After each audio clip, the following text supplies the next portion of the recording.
Bienvenidos a esta casa del Ateneo de Madrid. Les agradezco su presencia en nombre de la sección africanista del Ateneo de Madrid en este acto titulado La solidaridad de los soldados españoles con el Sáhara Occidental, las primeras etapas de una red humanitaria 1975-1980. Es un acto de los 5 que componen el ciclo La descolonización ibérica en África, cultura, sociedad y política, ciclo que coordina Giulia Quaglio, que la tenemos aquí, y que en líneas generales responde a lo siguiente. El ciclo, me refiero. Tras el final de la Segunda Guerra Mundial, la bancarrota material y moral del continente hizo insostenible la continuidad de los imperios coloniales, incluidos los de España y Portugal. El resultado fueron procesos de descolonización desiguales y en muchos casos traumáticos, marcados por guerras y conflictos. IFNI, Angola, Mozambique, Cabo Verde, Guinea-Bissau, me estoy refiriendo solo, lógicamente, a los de España y Portugal, o por desenlaces inconclusos como el del Sáhara Occidental. El objetivo principal de este ciclo de conferencias es analizar y comparar las resistencias culturales, tensiones sociales y traumas asociados a la descolonización del mundo ibérico. Este ciclo de conferencias se propone en particular desplazar el foco hacia las miradas y experiencias de los pueblos colonizados, que, en medio de enormes dificultades, conquistaban su independencia y redefinían sus identidades.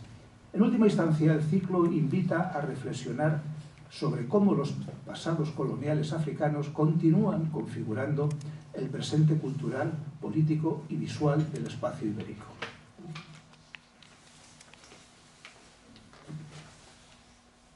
Hoy nos acompaña Matilde Miniati, que es doctora en Historia, Cultura y Políticas Globales en la Universidad de Bolonia.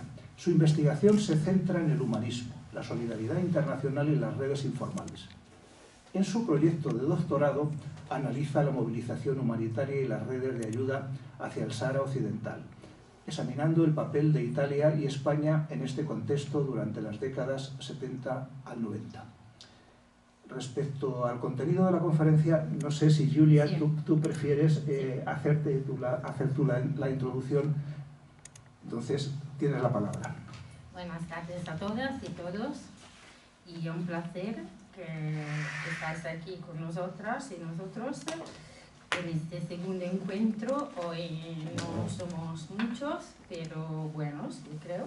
Y entonces, en esta sesión, que es la segunda de un ciclo de 5 conferencias sobre la descolonización, y básicamente la intervención, la charla de hoy se focaliza. Matilde, que está haciendo el doctorado en la Universidad de Bolonia con la profesora Silvia Salvatici, se centra en analizar las prácticas humanitarias, las prácticas solidarias de los militares españoles en el Sáhara Occidental en sus primeras etapas, y cómo fueron construyendo unos de los primeros ejemplos de humanitarismo en ese territorio.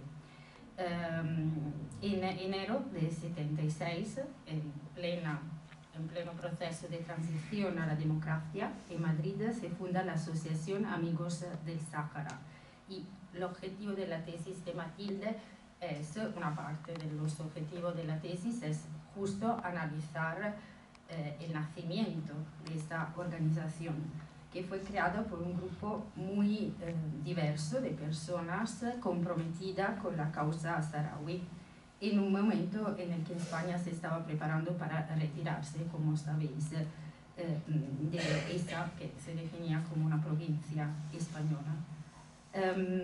Cuando los militares españoles abandonaron el Sáhara Occidental después de la Marcha Verde y tras la proclamación de la República Árabe Saharaui, para muchos saharauis la salida de España fue percibida como un verdadero abandono, que dejó el proceso de descolonización y autodeterminación incompleto hasta la actualidad. También varios militares españoles que habían servido en el Sáhara Occidental compartieron, como Matilde nos explicará, esta percepción, esta visión, este imaginario de abandono. Y algunos de ellos fueron, y no solo, entre los miembros fundadores de estas redes solidarias con sede en Madrid. Esta presentación, entonces, ofrece los primeros resultados de la investigación de Matilde sobre los militares españoles, los soldados españoles que fueron actores iniciales de este proceso de solidaridad postcolonial. En el marco, sin embargo, de un proyecto doctoral más amplio sobre el compromiso y los efectos, las consecuencias y características del compromiso humanitario español en el Sáhara Occidental, comparándolo también, como nos explican, con Italia, desde los años 70 hasta toda la década de los años 80. La tesis de Matilde es muy rica porque se compone de muchos testimonios, informes, materiales de archivo. Está haciendo una gran investigación y tratando de analizar las implicaciones de esta red humanitaria y cómo podemos decir que fue uno de los primeros ejemplos y más duradero hasta la actualidad de un movimiento solidario europeo, también con muchas interconexiones en el resto de Europa. Más en general, esta investigación contribuye a los debates académicos en curso. Estamos experimentando en la investigación histórica un auge de los estudios sobre la descolonización de África y sobre todo tratar también de analizar cómo la relación bien complicada entre España y su pasado colonial. A lo mejor esto puede ser un tema de debate luego de la presentación. Y entonces analizar también las relaciones que se dan entre descolonización y prácticas humanitarias en esta parte final del siglo XX. Bien, creo que he dicho lo que tenía que decir para introducir esta charla y te dejamos. Bueno, pues entonces ahora la dejamos a ella que haga su exposición y nosotros nos bajamos aquí. Aquí está.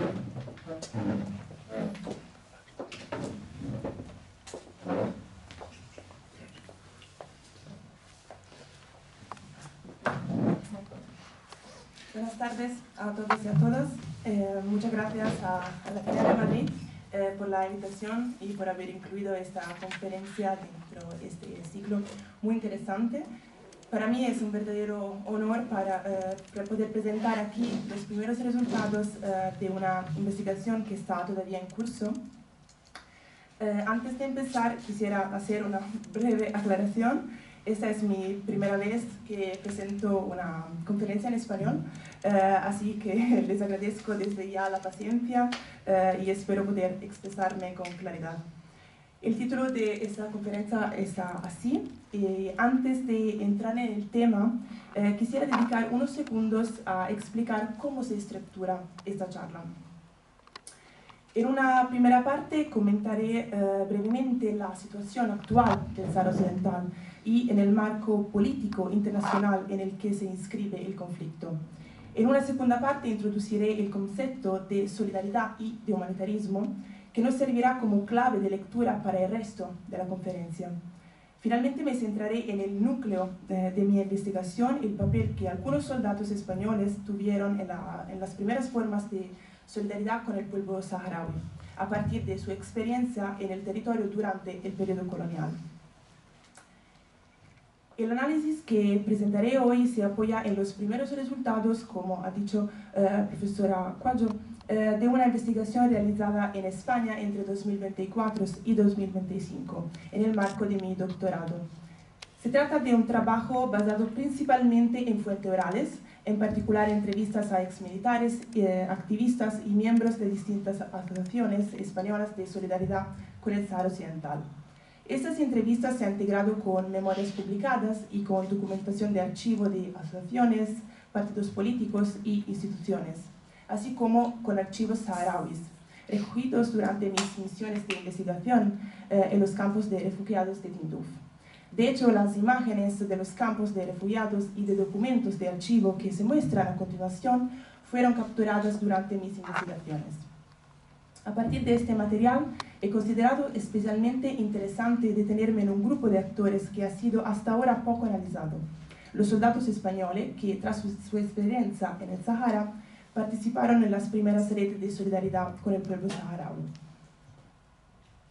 Creo que es necesario dedicar unos minutos a responder a una pregunta básica, pero fundamental. ¿Qué significa hablar hoy del Sahara Occidental? Porque el Sahara Occidental no es solo una historia del pasado, ni un episodio cerrado de la historia colonial española. Es una cuestión profundamente actual, tanto desde el punto de vista político como humano. No es casualidad que volvamos hoy sobre esta cuestión. Entre 2025 y 2026 se cumplen 50 años tanto de la Marcha Verde como de la proclamación de la República Árabe Saharaui Democrática. Dos aniversarios que nos obligan a reflexionar no solo sobre lo que ocurrió entonces, sino también sobre lo que no se resolvió y sigue pesando sobre el presente. Si ampliamos un poco la mirada histórica, el Sahara Occidental ocupa una posición muy particular en el proceso de descolonización africana. Se trata del territorio no autónomo más extenso que aún figura en la lista de las Naciones Unidas y de hecho es la última colonia del continente africano. Es un territorio marcado por una historia colonial relativamente breve, pero profundamente conflictiva. El Sahara fue colonizado por España a final del siglo XIX en el contexto del reparto colonial de África. A finales de los años 50, bajo de la presión de las Naciones Unidas para la decolonización, las reivindicaciones territoriales de Marruecos y un creciente interés económico relacionado con la explotación de los recursos naturales, España reorganizó su presencia en el territorio. Así, para retrasar este proceso de descolonización, el Sahara fue transformado de colonia en provincia, convirtiéndose en el llamado Sahara Español, la provincia número 53 del Estado español. Durante décadas, la presencia colonial se articuló en torno al control militar del territorio y la explotación de recursos estratégicos como los fosfatos y la pesca. A partir de los años 60, con el impulso de las Naciones Unidas a los procesos de descolonización, España se comprometió formalmente a organizar un referéndum de autodeterminación para la población saharaui. Sin embargo, como bien sabemos, este proceso nunca llegó a completarse. La firma de los Acuerdos de Madrid en 1975, una semana antes de la muerte del dictador Francisco Franco, supuso la retirada española del territorio sin que se hubiera ejercido el derecho a la autodeterminación.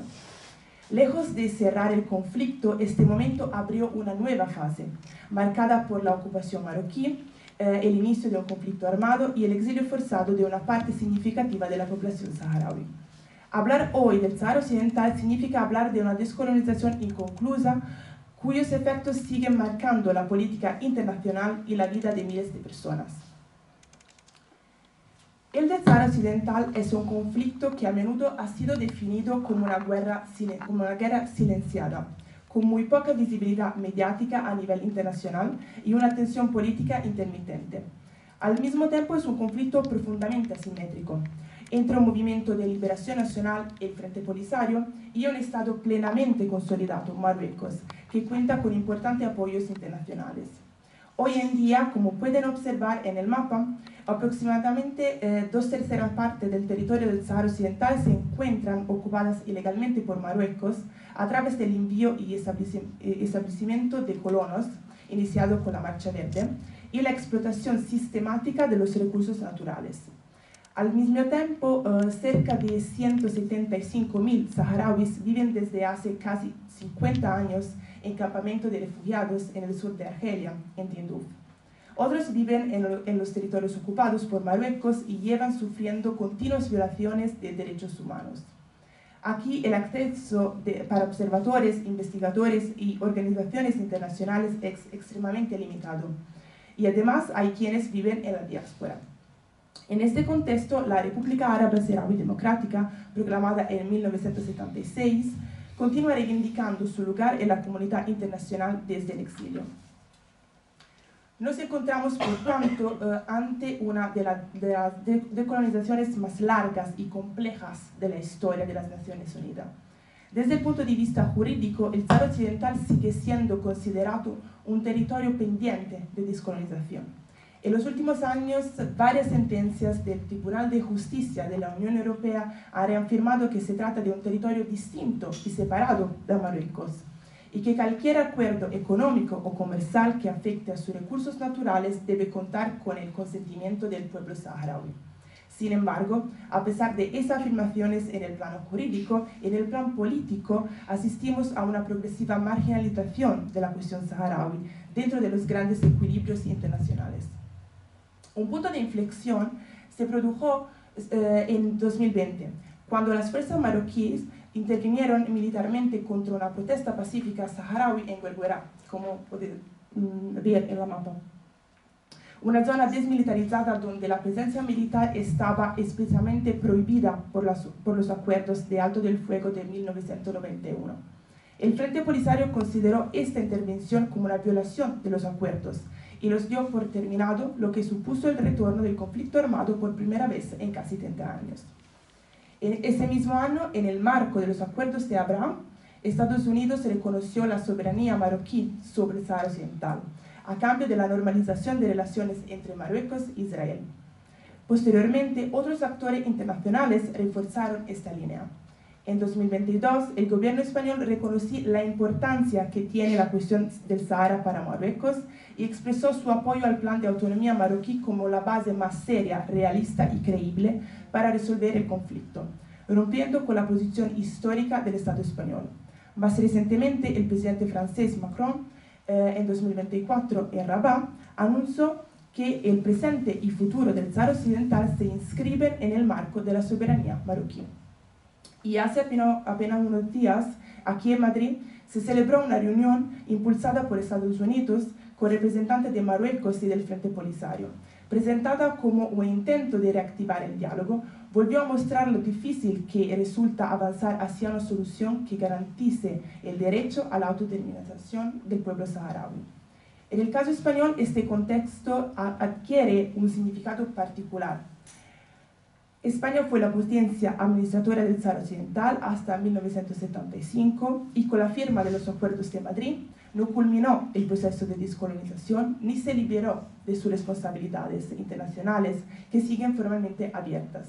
Sin embargo, durante décadas la cuestión saharaui ha ocupado un lugar marginal en el debate político en España, oscilando entre el silencio, la desinformación y una evidente incomodidad institucional. Y es precisamente frente a ese silencio donde emerge un fenómeno muy interesante: la movilización de la sociedad civil que mantuvo viva la cuestión saharaui cuando la política miraba hacia otro lado. Mientras el Sáhara Occidental se diluye en la agenda política internacional, la respuesta de la sociedad civil ha sido y sigue siendo particularmente viva. Asociaciones, colectivos y redes de solidaridad han mantenido la cuestión saharaui en el espacio público español y internacional, promoviendo iniciativas de apoyo humanitario, denuncia política y construcción de memoria. En este contraste entre la ambigüedad de las instituciones y la movilización desde abajo, el que constituye el punto de partida de mi investigación. Dentro de este marco más amplio de solidaridad internacional, esta conferencia se centra en un grupo específico de actores: los soldados españoles. Soldados de leva y militares de carrera que vivieron en el Sahara durante el periodo colonial y que asistieron en primera persona a la retirada española y a sus consecuencias. Para algunos de ellos, esa experiencia no se cerró con el regreso a la península, sino que se transformó con el tiempo en una forma de responsabilidad moral y política hacia el pueblo saharaui. No se trata de historias simples ni lineales. No hablamos de conversiones inmediatas ni de trayectorias sin contradicciones. Al contrario, se trata de procesos complejos, marcados por ambigüedades, tensiones y tiempos largos de elaboración.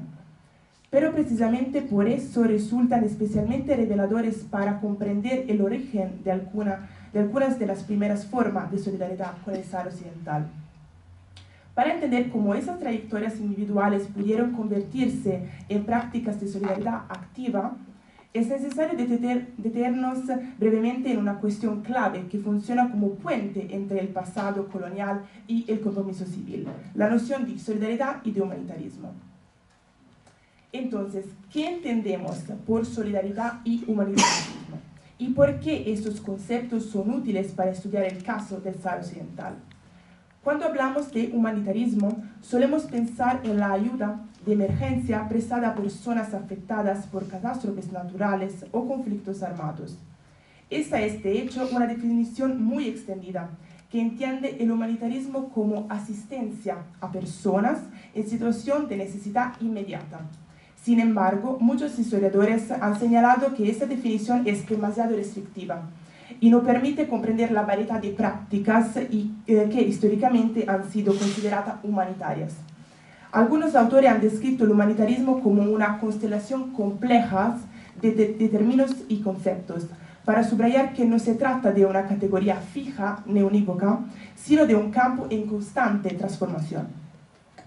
Desde esta perspectiva más amplia, el humanitarismo puede entenderse como un conjunto de acciones basadas en un imperativo de ayudar, como ha dicho el historiador Kevin O'Sullivan en la revista inglesa de historia contemporánea Past and Present. Es decir, no solo como una respuesta técnica a una emergencia, sino como una forma de implicación frente al sufrimiento de otros, que adopta formas distintas según los contextos históricos y políticos. Desde el punto de vista historiográfico, la historia del humanitarismo es un campo relativamente reciente y en constante expansión. Durante mucho tiempo, fueron sobre todo juristas y especialistas de relaciones internacionales quienes se ocuparon del estudio de las intervenciones humanitarias y de sus marcos normativos.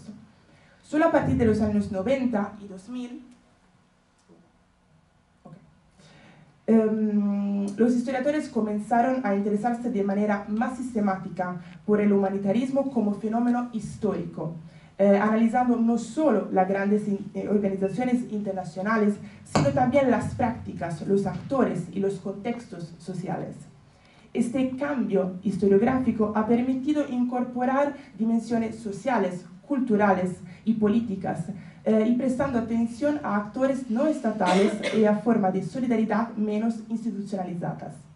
En los últimos años, la investigación se ha centrado especialmente en el papel de las organizaciones no gubernamentales, que desde finales de los años 60 se han ido fortaleciendo y profesionalizando hasta convertirse en actores centrales de la respuesta humanitaria global. En los estudios africanos, la descolonización y la etapa postcolonial han sido ampliamente analizadas, también en relación con la historia del humanitarismo. Sin embargo, el caso del Sáhara Occidental ha recibido una atención mucho más limitada, a pesar de su relevancia histórica y política. Es precisamente en este espacio, entre historia del humanitarismo, descolonización y solidaridad desde abajo, donde se sitúa esta investigación. En el caso del Sáhara Occidental, la historiografía ha tendido durante mucho tiempo a privilegiar determinadas perspectivas, principalmente jurídicas, diplomáticas o geopolíticas, dejando en segundo plano otras dimensiones del conflicto. Eso no significa que el tema haya sido completamente ignorado, sino que ha sido observado sobre todo desde ciertos ángulos, mientras que otra experiencia y otros actores han quedado en los márgenes del análisis histórico. Este vacío historiográfico refleja en muchos sentidos el vacío político institucional que ha caracterizado la gestión internacional del conflicto saharaui. Allí donde las instituciones han producido silencio, también la historiografía ha reproducido determinadas audiencias. Solo en las últimas décadas han empezado a emerger estudios que presentan atención a la vida en los campamentos de refugiados, a las experiencias cotidianas de la población saharaui, a los actores no estatales, a las prácticas de solidaridad y a las formas de movilización de la sociedad civil que se desarrollaron en torno al conflicto. En este espacio nos insertamos investigando una pieza de esa historia desde un punto de vista todavía poco explorado. Para comprender el papel que algunos soldados españoles desempeñaron en las primeras formas de solidaridad con el pueblo saharaui, es necesario partir de un dato fundamental: el carácter militar de la colonización española del Sahara Occidental. Desde el primer asentamiento colonial, el ejército fue un elemento de continuidad y asumió un papel decisivo. No fue simplemente una fuerza de control, sino el principal punto de contacto entre la administración colonial española y la población saharaui. Los militares no solo vigilaban el territorio, sino que mediaban en los conflictos cotidianos, regulaban las relaciones locales y estructuraban buena parte de la vida diaria en la colonia. Un elemento clave de este dispositivo fueron las llamadas tropas del Sáhara, posteriormente conocidas como tropas nómadas. Se trataba de unidades militares específicas para el territorio encargadas de controlar las rutas internas, vigilar el espacio desértico y mediar las relaciones con las tribus locales.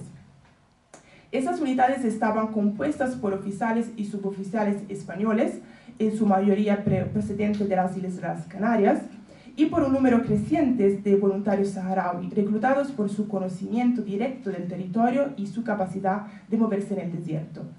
Las tropas nómadas construyeron uno de los últimos cuerpos mixtos de un ejército europeo en el contexto colonial. Fueron al mismo tiempo un espacio de contacto cotidiano entre colonizadores y colonizados, y un lugar profundamente marcado por la ambigüedad y la desigualdad propias del dominio colonial. La vida militar favorecía formas de cercanía y colaboración entre soldados españoles y saharauis, pero esta convivencia estaba atravesada por profundas asimetrías. Muchas memorias de oficiales españoles han tendido a escribir estas relaciones en términos de una supuesta fraternidad en armas y de lealtad recíproca, sin cuestionar críticamente el contexto colonial en el que se desarrollaban. Este tipo de relatos contribuyó durante mucho tiempo a consolidar una imagen edulcorada del dominio español en el Sáhara, presentado como un colonialismo esencialmente pacífico. Las fuentes saharauis, sin embargo, permiten matizar y complejizar esta imagen. Algunos exmilitares saharauis recuerdan con orgullo el uniforme español y la seguridad económica que éste las caracterizaba.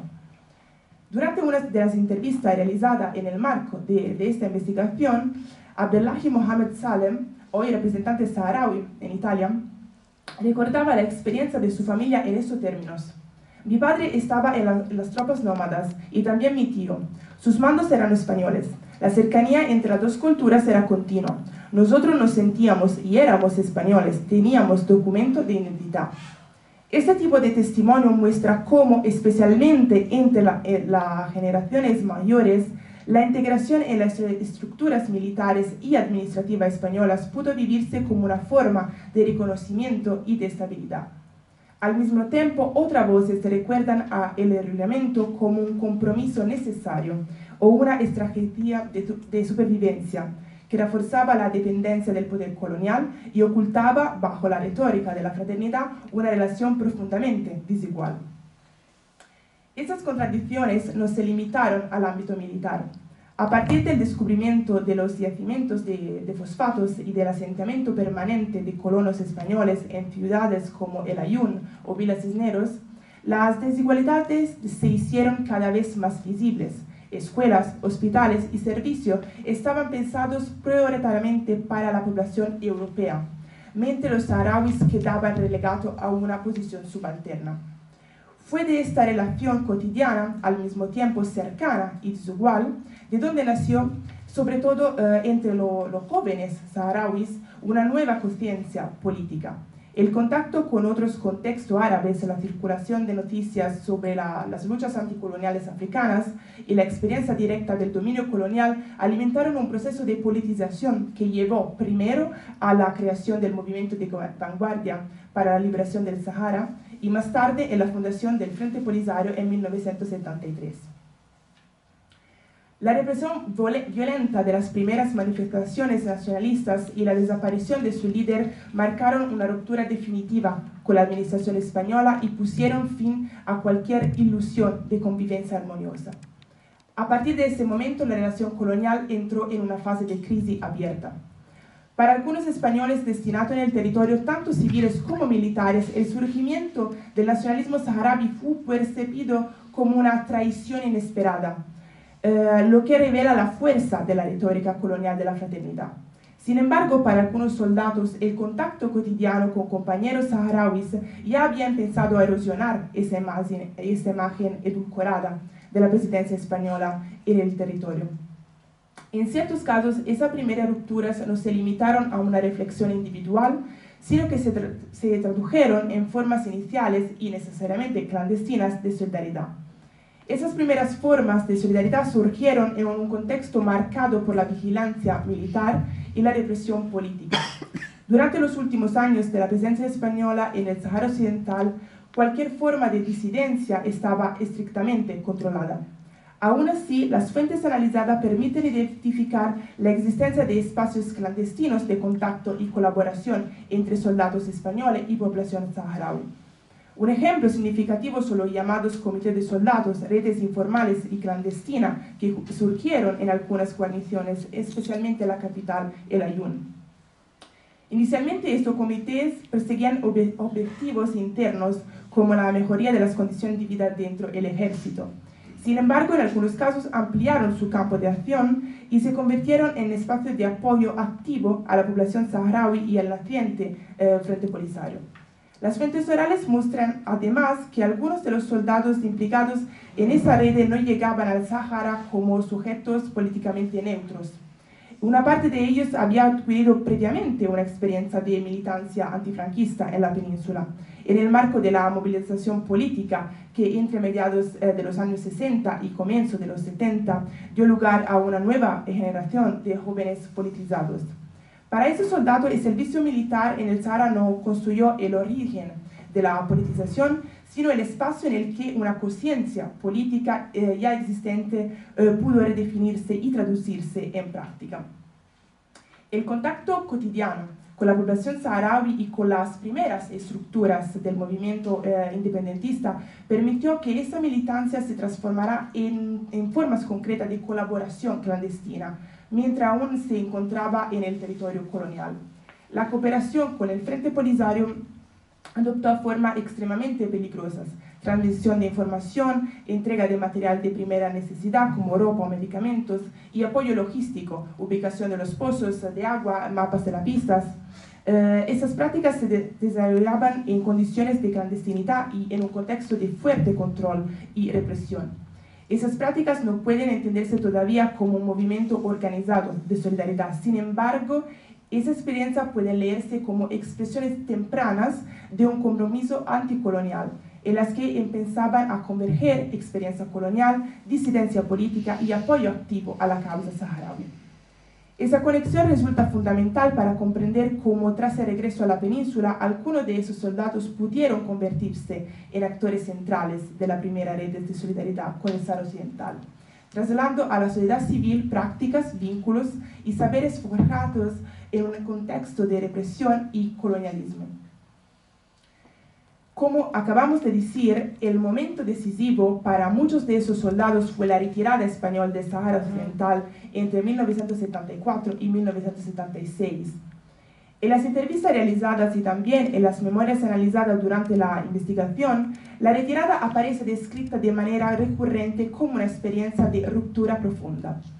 Los términos que se repiten son abandono, traición o culpa. Los testigos hablaban de ello no solo en términos políticos, sino también personales. La retirada no fue vivida únicamente como una decisión política, sino como un abandono moral de la población saharaui. Desde la perspectiva de muchos militares españoles, el retiro fue experimentado como una ruptura profesional y ética, un momento de vergüenza, frustración y desorientación. Como recordaba uno de los ex soldados entrevistados, nos fuimos sabiendo que estaba haciendo algo mal. No se trataba solo de una decisión política, sino de dejar atrás a personas con las que habíamos convivido. Desde la perspectiva saharaui, fue vivida como una decisión impuesta desde arriba, que dejó a la población sola frente a la invasión marroquí y mauritania. Ese sentimiento de traición y abandono marcó un antes y un después. La gestión ambigua de la salida en un contexto de crisis del régimen franquista y de parálisis decisional generó expectativas contradictorias tanto entre los militares y colonos españoles como entre la población saharaui. Desde esta perspectiva, la acusación de traición no fue solo una denuncia retórica, expresó la percepción que España había abandonado el mandato de descolonización conferido por las Naciones Unidas y había renunciado a la protección de un pueblo con el que había mantenido relaciones de cercanía durante décadas. Este lenguaje de la traición apareció también en sectores de la izquierda antifranquista que hablaron de una verdadera traición nacional. Para algunos, la retirada no cerró la relación con el Sahara, sino que la dejó abierta. Como recordaba uno de los ex soldados entrevistados durante la investigación, cuando volvimos teníamos claro que no podíamos callarnos. Había que contar lo que habíamos visto y hacer algo. Esta idea de no callarse es fundamental. Marca el paso desde la experiencia vivida en el territorio hacia la acción en la península y ayuda a entender por qué algunos de quienes habían servido en el Sáhara se implicaron activamente en las primarias de solidaridad. Lo que muestran las fuentes es que al volver a España, las trayectorias individuales de quienes regresaron del Sahara fueron diversas. Algunos retomaron sus estudios o continuaron su carrera profesional, otros en cambio transformaron la frustración y el sentimiento de traición en un compromiso inmediato. Una parte de ellos entró en contacto con redes de oposición antifranquista y anticolonial ya activas en España, en las que la cuestión del Sahara empezó a ocupar un lugar central como símbolo de las responsabilidades no asumidas del Estado español. Es en este contexto donde surge en enero de 1976 la Asociación Amigos del Sahara de Madrid. Su relevancia no es solo cronológica. Se trata de una de las primeras expresiones organizadas de la solidaridad española con el pueblo saharaui, anterior tanto de la proclamación de la República Árabe Saharaui Democrática, como al retiro completo del contingente español del territorio. La asociación nació como una respuesta directa a un doble vacío: el silencio institucional sobre el Sahara y la ausencia de una política de asunción de responsabilidades postcoloniales. Frente a ello, sus miembros se propusieron informar, denunciar y organizar formas concretas de solidaridad. La creación de la asociación se inscribe en un momento muy específico de la historia de solidaridad en España. A mediados de los años 70, el panorama humanitario español estaba todavía profundamente marcado por la injerencia del franquismo. Durante décadas, la dictadura había limitado de forma severa la vida asociativa, dejando escaso margen a iniciativas autónomas de la sociedad civil. En ese contexto, el ámbito humanitario había quedado casi exclusivamente en manos de organizaciones de inspiración católica o cercanas a la ideología del régimen. A través de esos canales, la descolonización de los territorios africanos había encontrado cierta visibilidad en la metrópoli, aunque a menudo filtrada por una narrativa paternalista que contribuía a proyectar una imagen positiva de España como potencia moderna y responsable. La solidaridad con el Sahara surgió, por tanto, en un campo todavía poco plural y con escasos espacios de movilización autónoma. Un aspecto central de la Asociación Amigos del Sahara de Madrid fue la heterogeneidad de sus miembros. En ella confluyeron intelectuales, periodistas, estudiantes, militantes antifranquistas y, de manera particularmente significativa, personas que habían vivido directamente en el Sahara durante el periodo colonial, incluidos exsoldados y militares de carrera. Este papel resulta aún más relevante si se tiene en cuenta el contexto informativo del momento. Hasta finales de 1974, la cuestión del Sahara Occidental había sido clasificada oficialmente como materia reservada. Esta forma de censura produjo una profunda falta de información en la sociedad española. Amplios sectores de la población ignoraban no solo la situación del territorio, sino incluso su propia condición colonial. Con el inicio de la transición democrática, este silencio empezó a cuestionarse y romperse poco a poco, sobre todo a partir de quienes habían vivido directamente en el territorio. Frente a este vacío informativo, la Asociación de Madrid convirtió la producción y difusión de conocimiento en una de sus primeras prioridades. La publicación de boletines informativos basados en testimonios directos y en documentación recogida sobre el terreno permitió romper el silencio que había rodeado el conflicto durante años y ofrecer una narrativa alternativa sobre la retirada española y sus consecuencias. La solidaridad, sin embargo, no se limitó a la publicación de boletines. Desde sus inicios, la asociación organizó conferencias, encuentros públicos en universidades, barrios y espacios sindicales, campañas informativas y manifestaciones en muchas ciudades diferentes.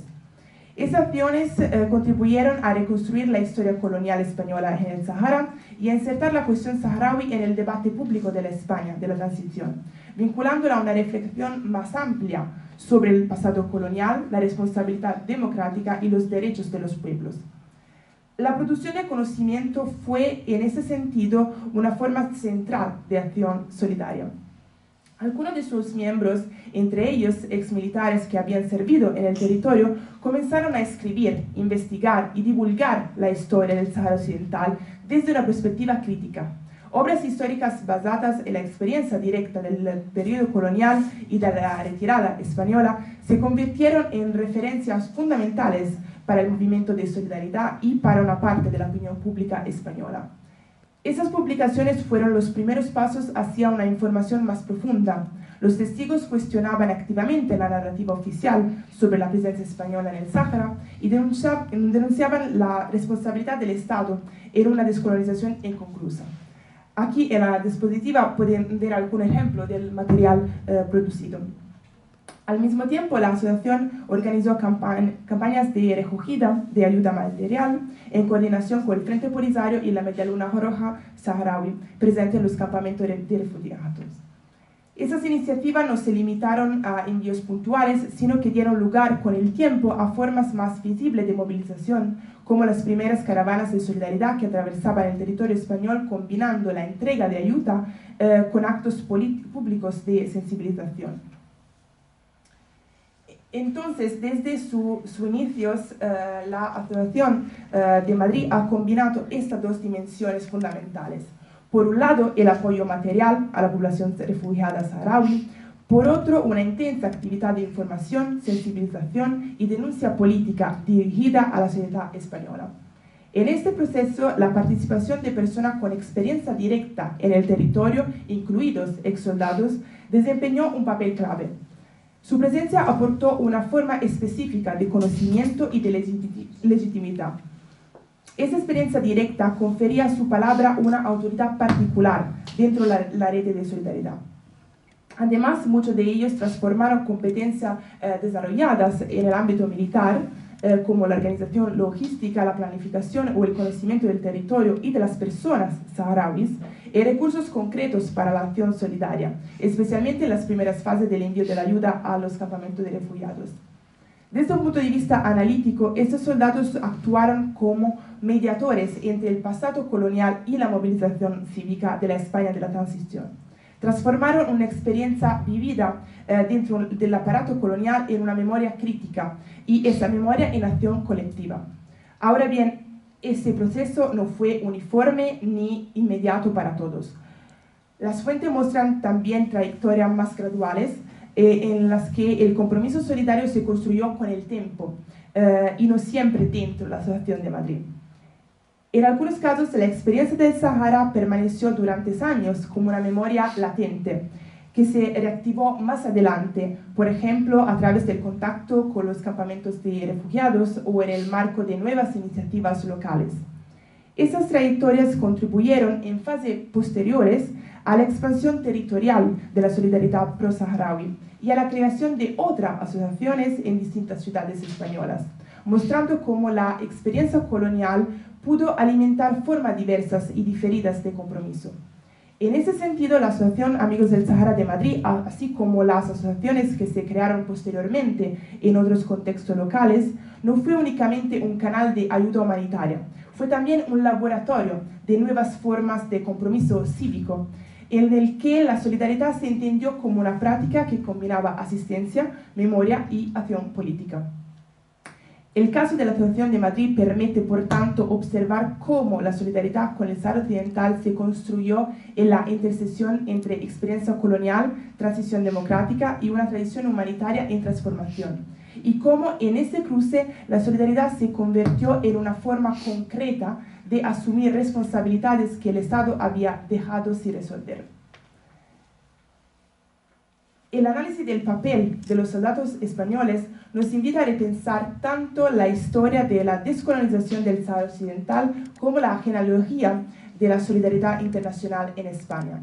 Muestra que la solidaridad con el Sáhara no fue un fenómeno homogéneo ni inmediato, sino el resultado de procesos complejos de elaboración del pasado colonial, profundamente situado en la historia política y social de la España de la transición. En este marco, el caso de la Asociación Amigos del Sáhara de Madrid permite observar cómo la solidaridad pro-saharaui se articuló en un contexto todavía marcado por la herencia del franquismo, por una vida asociativa limitada y por una transición humanitaria estrechamente vinculada durante años a canales confesionales. Dentro de esta red de solidaridad naciente, los ex soldados que habían servido en el territorio ocuparon una posición significativa, aunque no exclusiva. Ellos fueron actores no convencionales de solidaridad, una figura poco considerada en las narrativas clásicas sobre humanitarismo y solidaridad internacional. Su implicación resulta especialmente reveladora si se tiene en cuenta el carácter profundamente militar de la colonización española del Sáhara y la posición estructural que el ejército ocupó en la gestión del territorio. Las fuentes analizadas muestran que la experiencia militar no produjo efectos uniformes ni inmediatos. Soldados de leva y oficiales de carrera, con trayectorias políticas diversas, reelaboraron su vivencia del Sáhara según tiempos y modalidades distintas. En algunos casos, esta experiencia se transformó en una toma de conciencia progresiva. En otros, activó formas de compromiso más inmediatas. En todos los casos, la solidaridad fue el resultado de una reinterpretación crítica del pasado colonial y no su simple prolongación. Un elemento central en este proceso fue el sentimiento de traición asociado al retiro español del territorio. Vivido como una fractura moral y política, ese momento convirtió la experiencia colonial en una responsabilidad postcolonial hacia el pueblo saharaui. Esta percepción compartida, aunque vivida de manera distinta por militares, civiles y saharauis, creó un terreno relacional común sobre el que se construyeron las primeras iniciativas de solidaridad. Desde esta perspectiva, el caso del Sáhara Occidental propone una lectura distinta de la relación entre militarismo y humanitarismo, no como una simple transferencia de competencias técnicas, sino como un proceso de elaboración crítica en el que la experiencia militar pudo convertirse en determinadas condiciones en memoria y acción solidaria dentro de la sociedad civil. Considerar a esos militares como actores de la solidaridad no significa idealizar sus trayectorias, ni borrar las ambigüedades del pasado colonial. Significa más bien reconocer cómo en el contexto específico de la transición democrática esa experiencia pudo ser reelaborada en memoria crítica y en compromiso cívico y político. Desde aquí creo que podemos pasar ahora a unas breves reflexiones finales, retomando algunos de los elementos discutidos para pensar sus significados en el presente. Hemos visto cómo el Sáhara Occidental sigue siendo hoy una cuestión abierta, marcada por una descolonización inconclusa, por responsabilidades históricas no asumidas y por una prolongada ausencia de una solución política. En este contexto, la solidaridad internacional no aparece como un fenómeno marginal, sino como un espacio central desde el cual la sociedad civil ha intentado responder a este vacío. A partir del caso de la Asociación Amigos del Sáhara de Madrid, he tratado de demostrar cómo algunas de las primeras formas de solidaridad con el pueblo saharaui en España surgieron muy temprano, incluso antes de que el nuevo marco político estuviera claramente definido. El análisis de esta asociación, El análisis de esta asociación permite observar la solidaridad no solo como ayuda humanitaria, sino como un proceso social y político profundamente vinculado a la historia de la descolonización española y a la transición democrática. En este marco, el papel de los soldados resulta especialmente revelador. Lejos de ser una nota marginal o anecdótica, su presencia en las primeras redes de solidaridad nos obliga a repensar la frontera habitual entre lo militar y lo civil, entre pasado colonial y compromiso postcolonial. Sus trayectorias muestran que la experiencia colonial no desaparece automáticamente con el fin formal del dominio imperial, sino que puede ser reelaborada en determinados contextos en memoria crítica y en acción solidaria. En algunos casos, la experiencia militar vivida en el Sahara actuó como un dispositivo de activación de la solidaridad. Este enfoque nos invita también a reconsiderar la historia del humanitarismo en España. La solidaridad con el Sahara Occidental no fue únicamente el resultado de una sensibilidad humanitaria abstracta, sino que se construyó a partir de experiencias concretas, de relaciones personales y de una reflexión colectiva sobre la responsabilidad histórica del Estado español. Volver hoy sobre esas trayectorias no es solo un ejercicio de historiográfico. En un momento en que se cumplen 50 años de la Marcha Verde y de la proclamación de la República Árabe Saharaui Democrática, esas historias nos recuerdan que el pasado colonial sigue teniendo efectos muy concretos en el presente. Nos recuerdan además que frente al silencio de las instituciones, la solidaridad ha sido y sigue siendo una herramienta fundamental para mantener viva la cuestión saharaui. Ahora, bien, con esta reflexión cierro la conferencia y muchas gracias por su atención y por su escucha, y espero haber sido más o menos claras.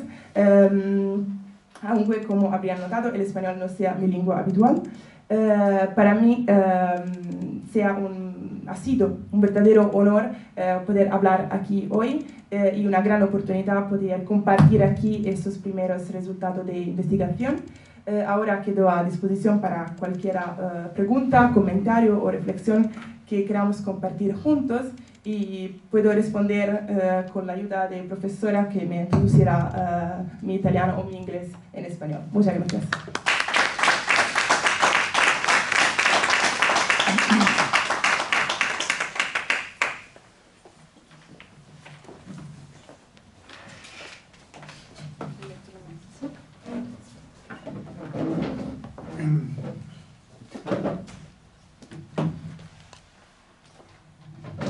Bueno, Matilde, enhorabuena. Mi felicitación por esta excelente conferencia en la que creo que estaremos todos de acuerdo. Un contenido riguroso y documentado, pero también una brillante exposición, sobre todo, como bien has dicho, teniendo en cuenta que el español no es tu lengua materna. Mis felicitaciones. Ahora abriremos un turno de diálogo y contraste de opiniones. Ya sé que aquí hay personas que tienen mucho que decir y que seguro que van a compartir sus experiencias contigo. Espero que sea un debate que no se nos prolongue demasiado.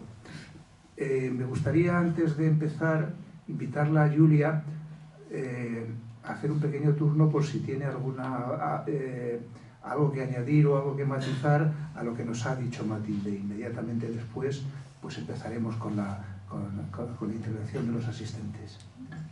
Muchísimas gracias por la presentación. Yo creo que lo mejor es dejar la palabra al público. Efectivamente hay protagonistas también de estas historias que nos pueden también decir algo de primera mano. Entonces ya veo que hay manos levantadas, non sé quién quiere... Bueno, sì, Carmen in primo lugar. Carmen. Sì, bueno, complimenti perché ha fatto un'esposizione bellissima. Grazie. Faccio la domanda in spagnolo perché così mi capisco. No, me ha conmovido profundamente porque yo soy de cultura italiana y entonces solo una mirada desde Italia, desde el humanismo, el Renacimiento, desde determinados valores, puede enriquecer a los españoles, ¿no?, en un viaje de ida y vuelta, porque creo que esta cuestión del militarismo hacia el humanitarismo y cómo las cosas se evolucionan, se complementan, es decir, creo que es una mirada muy italiana y me reconozco mucho en ella. Y luego quería hacerle, o sea, que felicitaciones por esto, y quería hacerle una pregunta concreta. Has hablado antes del abandono del Sáhara, que no me ha quedado claro, por eso lo pregunto, que los soldados de alguna manera daban información a los saharauis de la ubicación de pozos, mapas de pistas y todo esto. Quisiera saber esto, ¿dónde está esta documentación? ¿En el Archivo General de la Administración o no? No lo sé. Es una cuestión un poco... Es una cuestión un poco complicada, porque eran redes clandestinas y entonces son informaciones recogidas por fuentes orales, todas por fuentes orales. De acuerdo. Y sí, esto es mucho, es muy importante saber qué no, tipo de fuente hay aquí. No hay nada en ninguna documentación oficial. Ya me imaginaba.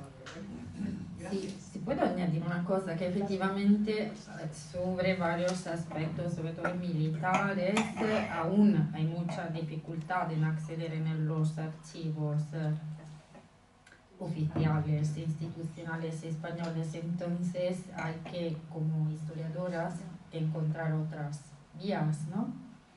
Sino que vayan abriendo información. Gracias. ¿Más intervenciones? Sí. Pilar. Bueno, también enhorabuena a Gil Iñaki, me ha gustado mucho tu intervención, muy clara, además, en español estupendo. Y estoy de acuerdo con el contenido. Yo estoy trabajando sobre Canarias, ¿no?, como ya sabéis, en la solidaridad femenina. Y entonces, por ejemplo, lo último que has dicho, estoy totalmente de acuerdo en las conclusiones, que son las experiencias personales, en tu caso de los soldados, pero yo lo he visto a través de entrevistas orales en mujeres que han vivido en el Sáhara o que tenían familiares, sobre todo en Canarias, ¿no?, que la vinculación era muy estrecha, tenían familiares en el Sáhara, que era muy común en una época de gran emigración de Canarias a todos los territorios, no solamente el Sáhara, sino Venezuela, etcétera, Cuba. Pues que eso les va, también estos sentimientos de traición al pueblo saharaui hace que realmente pues se conviertan en mujeres solidarias, ¿no? Y en algunos casos incluso mujeres que también tienen, como has dicho tú con los soldados, que es muy curioso, pues yo entrevisté a una mujer que además cambió su nombre por un nombre saharaui, se casó con un saharaui y viviendo en Canarias hacía de agente del Polisario, según ella, ¿no? Entonces tampoco me decía que me quería contar cuáles eran sus actividades, pero actividades de información por su facilidad, por ejemplo, para ir al Ayun, ¿no? Y también estas mujeres pues pudieron, incluso con esta vinculación, contactar con gente del Polisario, puesto que conocían a gente de allí. O sea que a mí me parece que eso es muy importante, esa conclusión. La importancia de las experiencias personales, por eso las fuentes orales son fundamentales. Y luego otra cosa que te quiero preguntar más bien es, cuando hablas tú de los soldados, se supone que es un grupo importante. Los soldados, no minoritario, ¿no? No 2 o 3 soldados que has entrevistado, sino que constituyen un grupo significativo desde el punto de vista cuantitativo, digamos, que está claro que cualitativo sí. Estos soldados que se hicieron solidarios, o realmente crees tú que era una minoría? Una minoría. Es una minoría. Es una minoría. Y en las asociaciones, por ejemplo, en el caso de Madrid, tenemos un testigo aquí sí, de esta cosa. Pero algunos soldados me han dicho que no se sentían soldados. Cuando he hablado con ellos, algunos me han dicho, yo era un soldado no me, ¿cómo se dice? No me percibía un soldado, no un militar, no éramos no estábamos obligados a ser soldados por la leva militar obligatoria, pero sí, no es una, no fueron muchísimos, porque no tenemos muchísimas fuentes, porque las fuentes orales es la primera fuente de que podemos traer las informaciones, y muchos de ellos no han escrito nada, pero creo que tenemos algunas experiencias y algunos ejemplos que puede ser como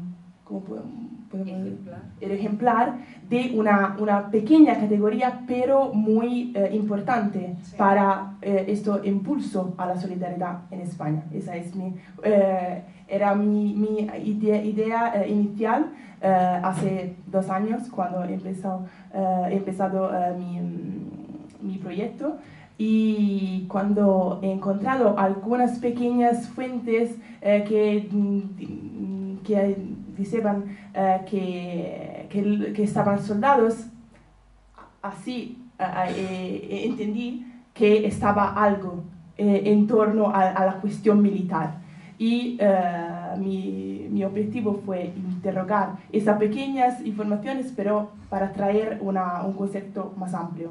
Entonces creo que podemos decir que es una cuestión de calidad, no tanto de cantidad. Sí, sí. Y también en eso es importante lo que tú has dicho, que realmente en España los que iban al Sáhara, igual que Ceuta y Melilla, eran un poco los que habían tenido antecedentes políticos. Era una forma de castigo, ¿no? O sea que yo creo que tú lo has suavizado un poco.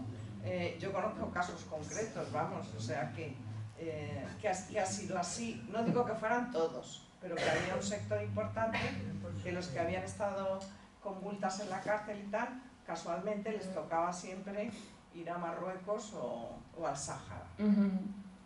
No sé si hay gente que piensa que no. ¿Alguien más? ¿Alguna otra intervención? Ahí. Sí, ahí. Yo creo que no. Yo estuve 3 meses y coincidí en la Marcha Verde. No he participado de esa solidaridad, ¿no? Pero realmente... No había sido castigado, quieres decir. No había sido castigado. Fui castigado por el hecho en sí de ir a la mili.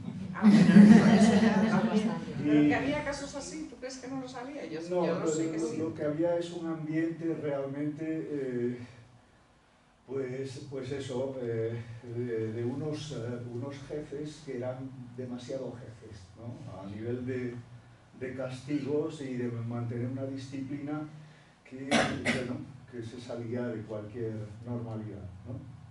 Por ejemplo, un castigo era, si te portabas mal, pues hacer, qué sé yo, es decir, salir cuando hacía 40 grados, 50 grados, salir a hacer, pues eso, marchas o correr, digamos, al aire libre. Entonces, vamos, yo fui normalmente. Y ya digo, no tuve, digamos, la oportunidad, porque fueron 3 meses, ¿no?, de pues eso, congeniar con saharauis, con el pueblo saharaui, pero era una de mis expectativas, ¿no? Es decir, si voy a estar tanto tiempo, ¿no?, pues... Y cuando salí de allí coincidió además con la muerte de Franco, nos sacaron y realmente, bueno, pues la cosa quedó como lo que se está explicando, es decir, como un gran desastre y como una falta de consideración hacia el pueblo saharaui, que al fin y al cabo eran españoles como nosotros, ¿no? Y luego, respecto a las ayudas estas que se producían, realmente sí se comentaba esto, pero entre los militares fundamentalmente lo que se hablaba era de cuando tropas nómadas desaparecían Land Rovers, ¿no?, o metralletas o esto para dirección al frente Polisario. Entonces había ahí realmente, bueno, una participación de soldados españoles que estaban de alguna manera en contra de lo que allí estaba sucediendo. Sí, ahí al final, otra vez. ¿Usted?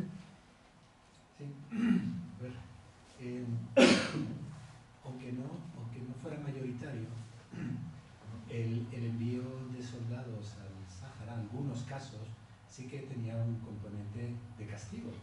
Y eso se documenta en muchos testimonios. Por ejemplo, después de la huelga de 1966 del Sindicato de Estudiantes de la Universidad de Barcelona, a todos sus militantes les mandan al Sáhara, castigados. Y ahí están el sindicalista Kim Boyce, está el filósofo Paco Buey, etc. Y claramente les mandan ahí como castigo.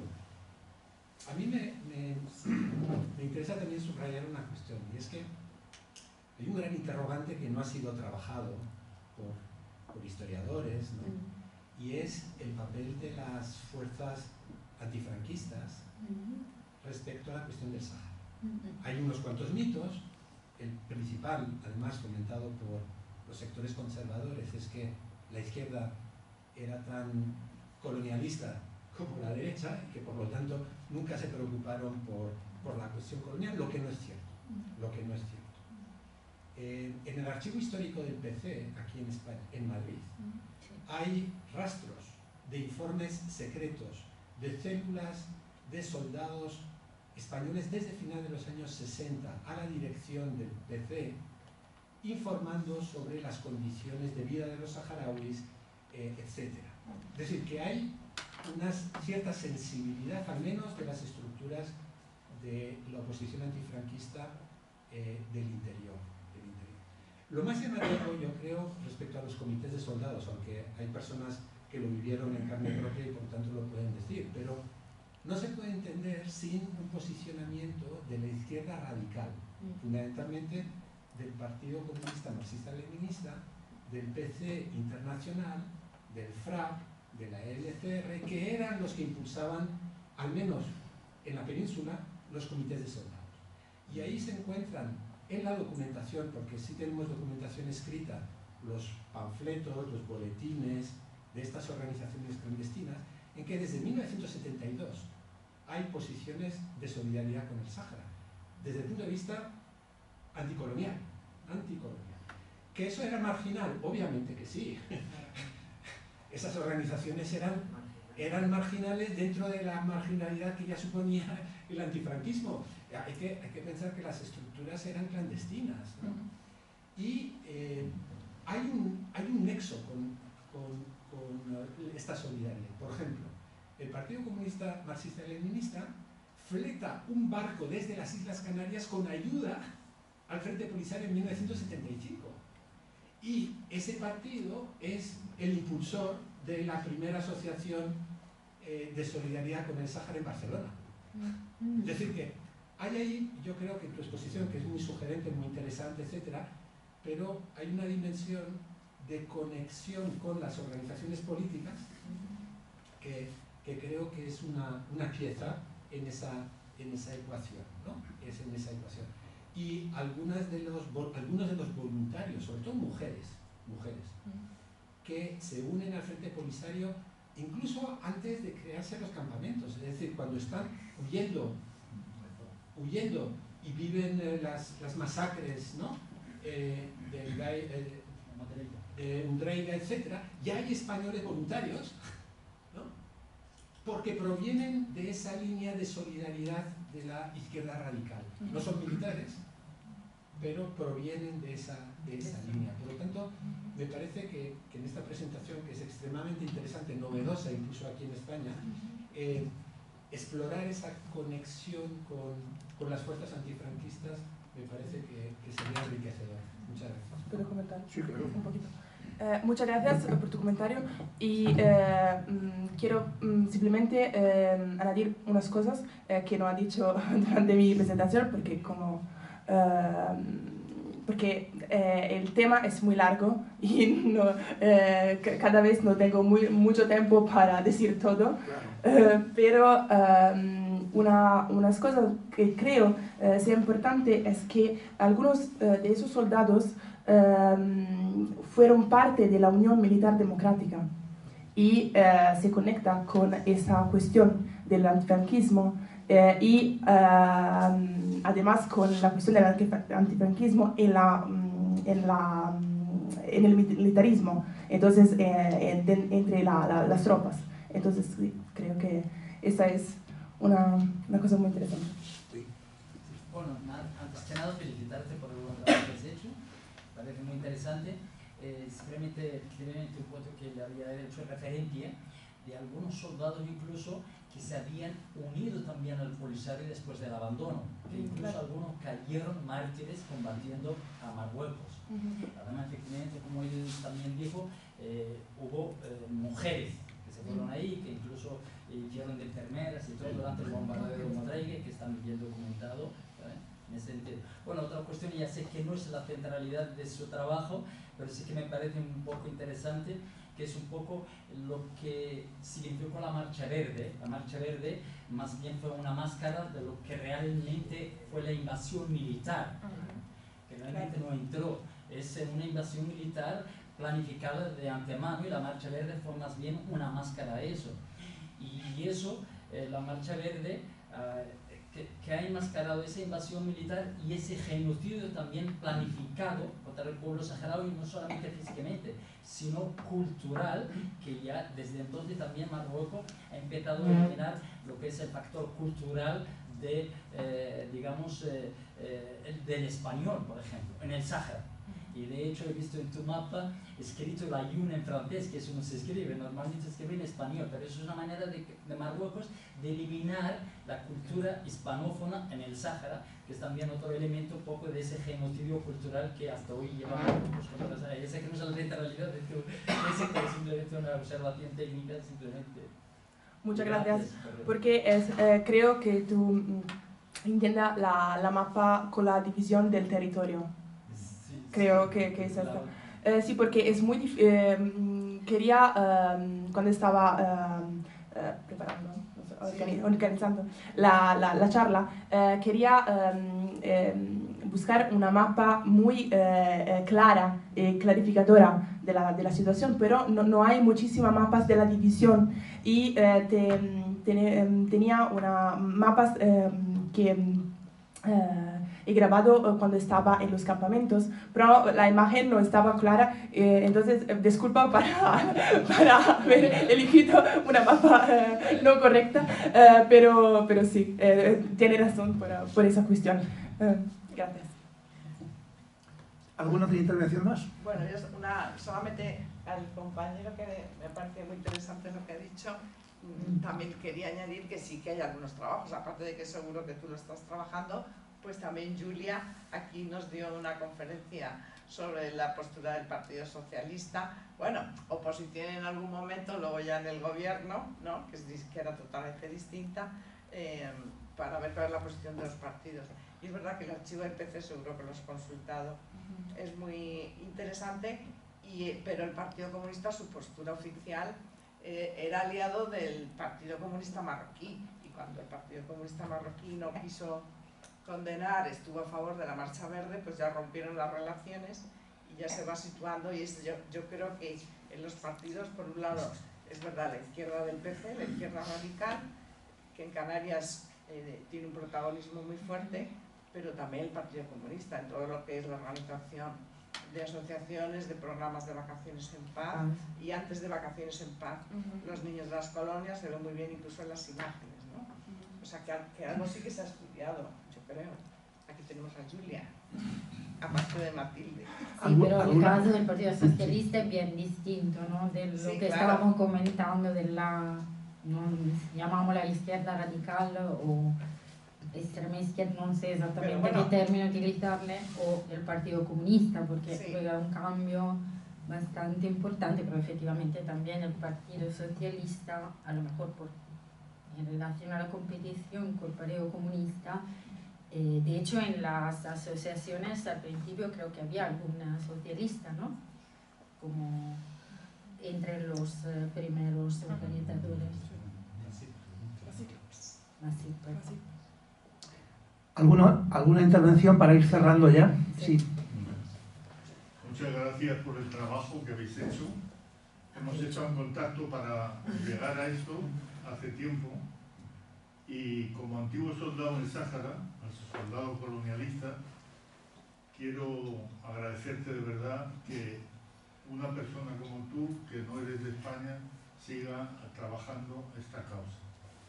La causa del pueblo saharaui, los antiguos soldados, la tenemos muy presente y creamos las primeras asociaciones porque es que vivimos de cerca la entrada del territorio y el intento de genocidio de todo un pueblo.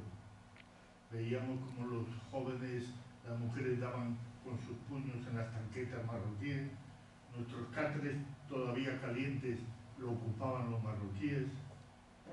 Todo eso sobre un intento de genocidio, porque lo que han muerto miles de personas en el Sáhara. Esto no es una broma, ¿eh? Esto es un movimiento que Marruecos ha intentado, con sus alianzas francesa, española, Estados Unidos, quedarse con un territorio por las riquezas que tiene ese territorio. Tiene fosfatos, tiene minas, tiene pesca, tiene de todo. Entonces, esto ha sido un contrato de compra-venta a los acuerdos de Madrid. Nosotros trabajamos desde el primer momento y los comités de soldados a los que yo pertenezco y pertenecí, teníamos en la cantina, con las páginas de deporte, ese era un aliado nuestro, porque era del LCR, del MC, que se le había olvidado a Isaías los del MC, al cual yo pertenecía, y ahí formábamos los comités. ¿Qué objetivo tenían los comités? Sensibilizar a la tropa en general de las condiciones de vida de los cuarteles y luego hablar y discutir lo que se podía prever de los marroquíes, de la invasión marroquí.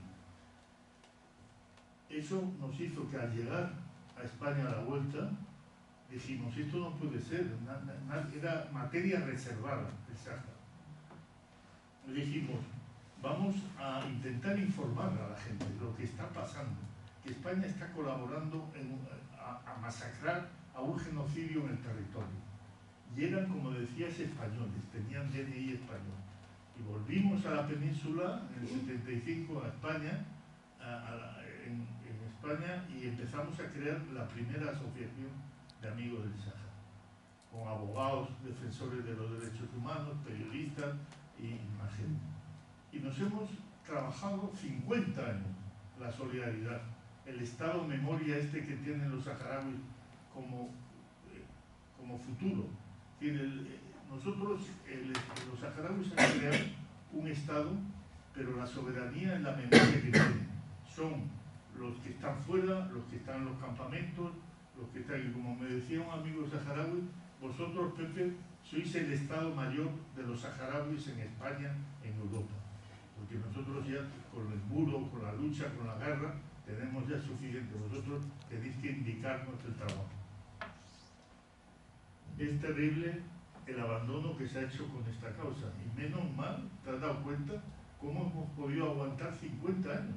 Porque la traición del Partido Socialista, de Felipe González, de Zapatero, de Sánchez, los franceses machacando a los saharauis, una vergüenza lo que está haciendo España. Era gente que eran españoles de la provincia 53 y le vendimos a los marroquíes, a los franceses en esa época. Eso no lo van a quitar nada. Los marroquíes nunca van a tener un movimiento de solidaridad como el que hay en España actualmente. Hacemos sensibilización, charlas, películas, Sáhara, lo otro, maratón, todo lo que se pueda, y luego acompañamos con las caravanas de ayuda humanitaria a los saharauis para llevarles unas ayudas que no les llegan con lo que mandan de los refugiados. Ojalá mucha gente hiciera este trabajo como has hecho tú. Vamos a los institutos, a los colegios, a las universidades a dar charlas, y estos trabajos pueden servir muy bien para eso. Entonces, desde una asociación de amigos del Sáhara de Madrid en el 76, se ha convertido en un movimiento de solidaridad que hay más de 150 asociaciones en el Estado español, que traemos a 6.000 niños y niñas en verano a vacaciones en paz, que organizamos el festival de cine más conocido, Sáhara, que ha ido todos los famosos del mundo, deporte, maratón del Sáhara, todo lo que se te pueda ocurrir, vamos a hacer para sensibilizar a la población de que no podemos dejar a los saharauis solos, que tenemos que acompañarles en este camino tan difícil, sabiendo que es estar 50 años en un campamento de refugiados, sin saber qué va a ser de ti mañana, tus hijos, todo eso, esa angustia, están siendo responsables los que colaboran con Marruecos y les dan el apoyo material y de todo tipo. Por eso nosotros tenemos que compensar, menos mal que hay un país al lado que es Argelia, que nos ha acogido. Si no fuera por Argelia, en la huida por el desierto con el napal, el fósforo blanco y tal, hubiesen exterminado al pueblo, exterminado totalmente. Pero Argelia se dio cuenta y abrió sus fronteras para que entrasen los saharauis. Y allí se crea el primer núcleo de campamento de refugiados. Eso en el 76, 77, hasta ahora. Y vamos a seguir con el apoyo de vosotros, con el apoyo de todos. Isaías no hace más que escribir libros sobre el Sáhara y todo el mundo, y ahora llegas tú y lo pondremos este trabajo en algún instituto o en algún sitio, a las universidades y los comités de soldados. Dábamos planos de los pozos de agua, pistas, información, teníamos contactos en los baños, en los hammams, con los saharauis del Polisario, en la playa. Estábamos organizados, el Polisario se funda en el 73 y esos años estábamos todavía. Yo me licencié en diciembre del 75 y vine a España. Yo tenía mi novia, tenía tal, quería salir de allí, pero no quería dejar a los saharauis, a mis amigos, dejarles tirados allí en el desierto porque iban a acabar con ellos. Y entonces dijimos, vamos a hacer algo. Y entre los libros de Isaías y los demás, estamos caminando hacia adelante. Bueno, pues muchas gracias a todos por sus intervenciones, porque realmente han sido unas intervenciones muy aportantes y muy complementarias a lo que aquí se ha dicho. Pero muy especialmente gracias a Julia y sobre todo a Matilde por esta brillante exposición. Permítanme una palabra más para hablar del próximo acto dentro de este ciclo, de esta sección. El próximo acto será el 11 de marzo. Su título, Testimonios de la colonización, José Menéndez Hernández, entrevistado por Rosa Pardo. Tendremos ocasión de que nos cuente su experiencia, en este caso sobre Guinea, experiencia de alguien que estuvo allí entre el 72 y el 75 y que además estuvo allí y era un corresponsal. Por tanto, tendremos información de primera mano e información seguramente muy interesante. Les invito a todos ustedes el 11 de marzo creo que es en esta misma sala. Muchas gracias por su asistencia.